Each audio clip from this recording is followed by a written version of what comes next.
Ketika di rumah temannya, Kara terbangun karena suara burung. Beberapa saat kemudian temannya yang bernama Jess juga terbangun. Kara kemudian menghubungi ibunya yang bernama Deborah Johnson. Dia memberitahu akan ada pesta malam ini, jadi ya dia izin. Jess selalu meminta Kara untuk menyirami tanaman sementara dia akan bersiap-siap. Kara lantas mengiyakannya dan sesaat kemudian seorang pria bernama Richard mendekatinya. Dia mengalihkan perhatian dengan berpura-pura menjadi penjual majalah. Namun saat kemudian dia mengeluarkan sebuah beceng cuy. Dan di sini Kara yang mulai ketakutan pun hanya bisa menuruti apa yang dikatakan pria itu ketika diminta untuk masuk ke dalam mobil dan disuruh masuk ke dalam kontainernya. Beberapa saat kemudian Jess udah siap nih buat berangkat. Namun dia nggak menemukan Kara di sekitar rumahnya. Yang dia temukan hanyalah sebuah selang taman yang dibuang begitu aja. Dia pun akhirnya berteriak memanggil namanya dengan kencang. Lantas karena panik Jess pun nelpon ibunya dan bertanya di mana Kara. Deborah pun gak mengetahuinya. Mereka berdua pun jadi sama-sama khawatir dan takut terjadi hal buruk pada Kara yang menghilang tiba-tiba. Deborah lantas menghubungi pacar Kara yang bernama Ryan. Dia menanyakan apakah mereka sedang bersama. Ryan pun menyangkalnya dan berkata di sore nanti mereka baru akan pergi ke pesta. Deborah pun menjelaskan kalau Kara menghilang dan meminta bantuan Ryan untuk menghubunginya jika berhasil menemukan Kara. Beberapa saat kemudian Richard dan Kara tiba di sebuah rumah. Richard menanyakan beberapa hal tentang keseharian Kara dan menulis jawabannya di sebuah buku catatan. Dia kemudian memintanya untuk berbaring dan jangan mengeluarkan suara sedikit pun. Dan di sini yang dilakukan Richard adalah mengetes ketingtingan Kara dong anjir. Di tempat lain, Deborah menelpon mantan suaminya yang bernama Ron dan dia mengatakan kalau Kara menghilang.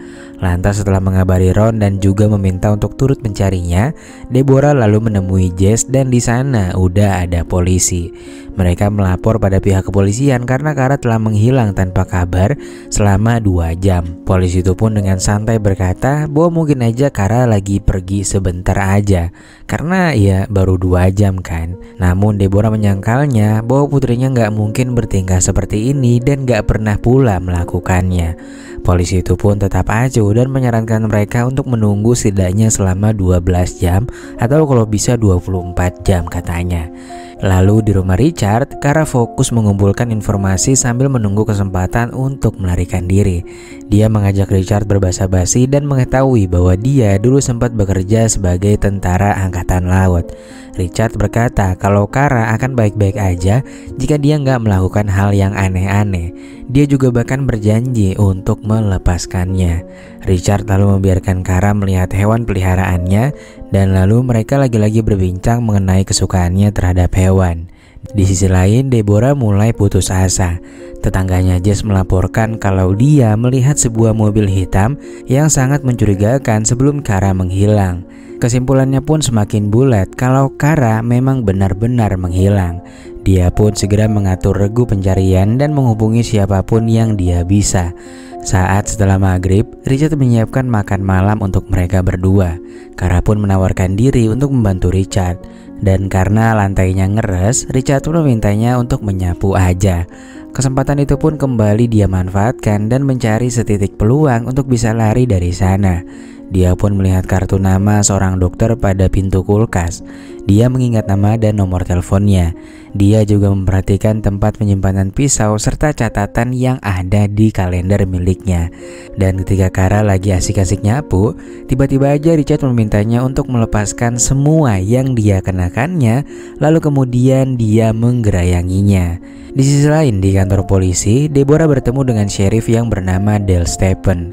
Dia pun berjanji pada Deborah bahwa akan mengerahkan orang-orang terbaiknya untuk mengerjakan kasus Kara.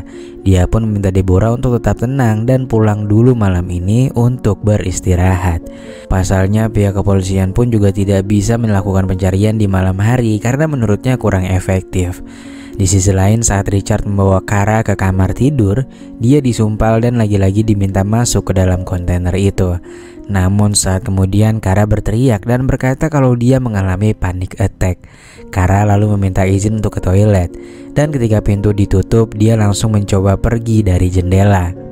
Namun sayangnya aksinya gagal karena kalah cepet cuy. Richard pun mulai marah dan akhirnya mereka pun istirahat di kamar yang sama. Namun sebelum itu Richard tentunya mengamankan Kara dulu, dan setelah itu mereka pun beristirahat. Lantas di pagi harinya, Kara terbangun karena Richard mendengkur. Kara pun memikirkan kalau sekarang adalah kesempatan terbaik untuk pergi. Dia pun berusaha melepaskan tangannya yang hanya dihook cuy ternyata. Untungnya dengan cepat dia bisa berhasil keluar dari kamar itu, dan dengan sangat perlahan dia pun menggapai pintu keluar melalui pintu belakang. Dan setelah membuka berbagai pengaman, Kara pun akhirnya berhasil lolos dari rumah Richard. Untungnya nggak jauh dari sana dia pun berhasil bertemu dengan dua orang pria, dan Kara langsung menceritakan kalau dia adalah korban dan meminta bantuan untuk segera diantarkan ke kantor polisi terdekat. Kedua pria itu pun segera menolong Kara dan kemudian mengantarnya dengan cepat. Kara kemudian tiba di kantor polisi dan dia langsung melaporkan tentang kejadian yang dialaminya. Seorang letnan bernama Roland pun meminta keterangan mendetail kepada Kara.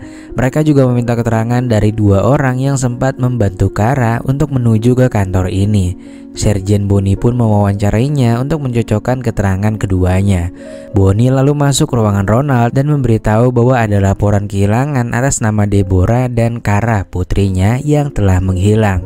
Ronald pun lantas segera menghubungi Deborah dan memberitahu bahwa Kara kini telah ditemukan dan ada di Polsek Kalibata.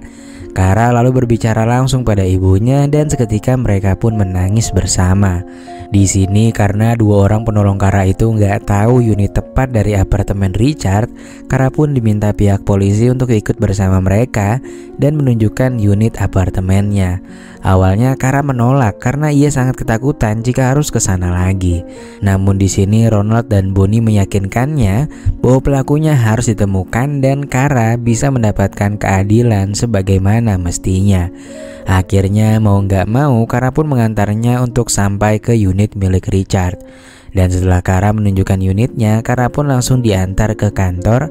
Dan setibanya di sana, ibunya juga kebetulan baru aja sampai dan mereka pun akhirnya bisa bertemu kembali. Sementara itu di sisi lain, Ronald dengan bersama tim gabungan yang sudah tiba di apartemen Richard, sayangnya nggak menemukan siapapun di sana. Richard telah pergi dan menghilang tanpa jejak. Lantas ketika Kara dan ibunya berada di rumah sakit, Bonnie menemuinya dengan membawa setumpuk buku yang ia dapatkan dari pengelola apartemen. Di sana pun terdapat nama Richard dan ada fotonya juga. Bonnie menceritakan bahwa sayangnya pria itu telah pergi. Kara pun mengingat kartu nama seorang dokter dan memberikan informasi tambahan tersebut kepada Bonnie. Sementara di sisi lain, pihak kepolisian berhasil menemukan buku catatan pribadi Richard serta beberapa informasi berupa berita atas kasus serupa yang dialami korban bernama Sofia dan Sylvia. Dugaan pun muncul bahwa Richard juga berperan dalam kasus tersebut.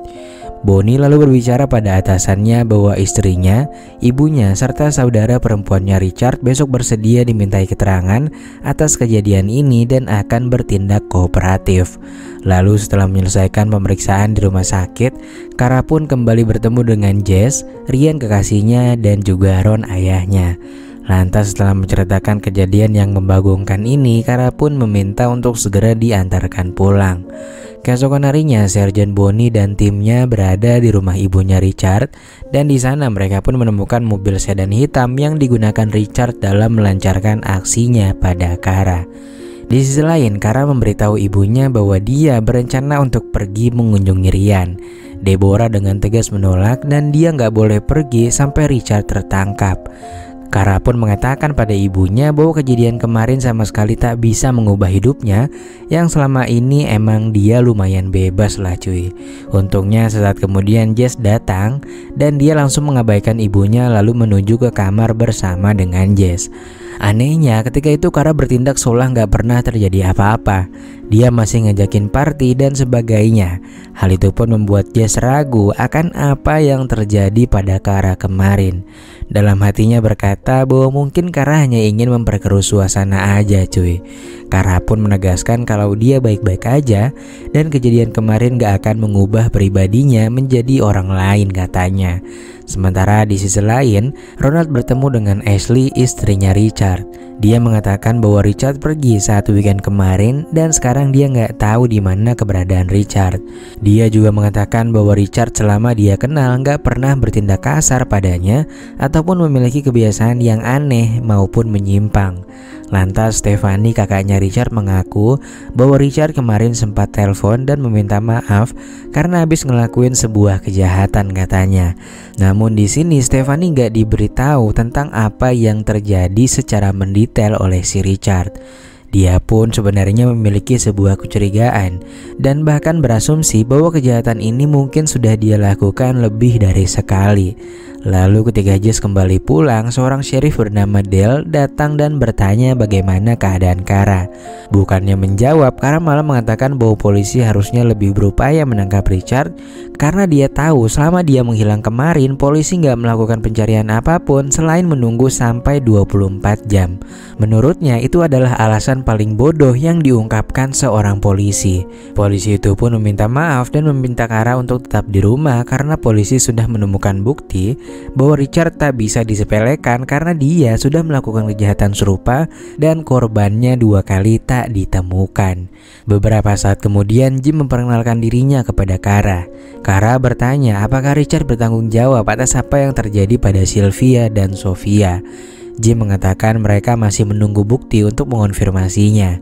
Namun berdasarkan bukti yang mereka dapat dari apartemen Richard, semuanya mengarah ke sana. Jim lalu memuji semua tindakan Kara dan menyebutnya penyintas bukanlah korban. Hal itu pun membuatnya merasa pede karena dia dengan segenap usahanya pasti akan bisa menjaga dirinya sendiri. Atas dasar hal itulah Kara pun berniat untuk pergi dan menonton pertandingan baseball yang diikuti oleh kekasihnya. Deborah sebenarnya masih takut kalau Richard akan mengikutinya lagi. Namun Kara bersikeras untuk tetap pergi dan dia meyakinkan ibunya kalau dia bisa menjaga diri. Lalu singkatnya ketika Kara tengah menonton pertandingan baseball, di waktu yang sama polisi yang tengah bertugas berhasil menemukannya di sebuah gang. Sempat terjadi aksi kejar-kejaran antara Richard dan pihak kepolisian sampai akhirnya keadaannya pun mulai terdesak dan Richard malah memilih untuk melakukan bunuh diri cuy. Lantas pada keesokan harinya, Kara memiliki firasat yang kurang baik dan sesaat kemudian Jim datang lalu berkata bahwa kepolisian berhasil menangkap Richard. Namun ketika itu Richard lebih memilih untuk melakukan bunuh diri cuy. Jim pun menyimpulkan bahwa siapapun yang melakukan tindakan pada Kara sama dengan menamatkan riwayatnya.